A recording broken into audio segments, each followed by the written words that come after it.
Hivi unajua siri ya pipi kifua wewe?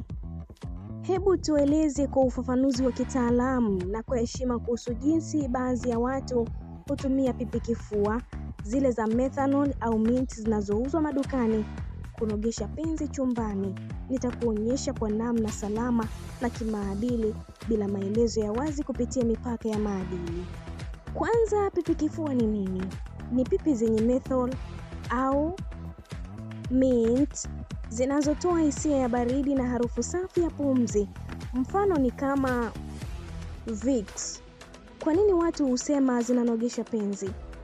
Wazo ni kwamba hisia ya baridi inayotokana na methanol inaweza kufanya busu lionekane tofauti, baridi, tamu na lenye msisimko. Wakati mwingine hutumika kabla ya ishara za kimahaba ili kuongeza msisimko kwa kugusa au kupumua hewa baridi juu ya ngozi. Hutoa harufu na ladha nzuri mdomoni, hivyo kuongeza ujasiri na mvuto kwa mwenza.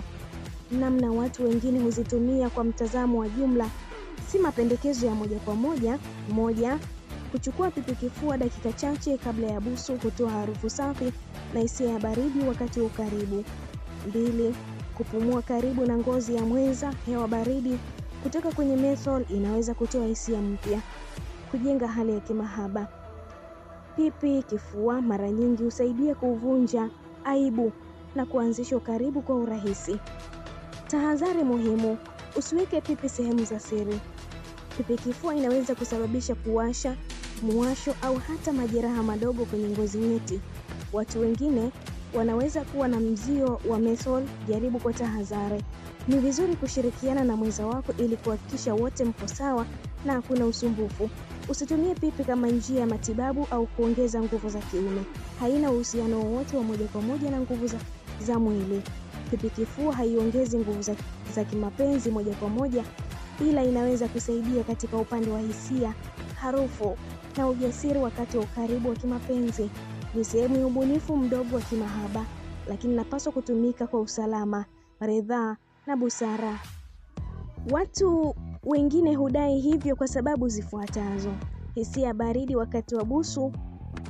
Pipi kifua kwenye mapenzi, kama nilivyosema, ina methanol kwenye pipi, husababisha hisia baridi na kidogo ya kuchoma. Wakati mtu anaipiga busu au anafanya oral sex akiwa bado ana ladha ya pipi mdomoni, hiyo baridi humletea mwenzake hisia tofauti, kitu kipya na cha kusisimua. Harufu nzuri ya mdomo. Pipi kifua husaidia kupunguza harufu mbaya mdomoni, jambo ambalo linaongeza mvuto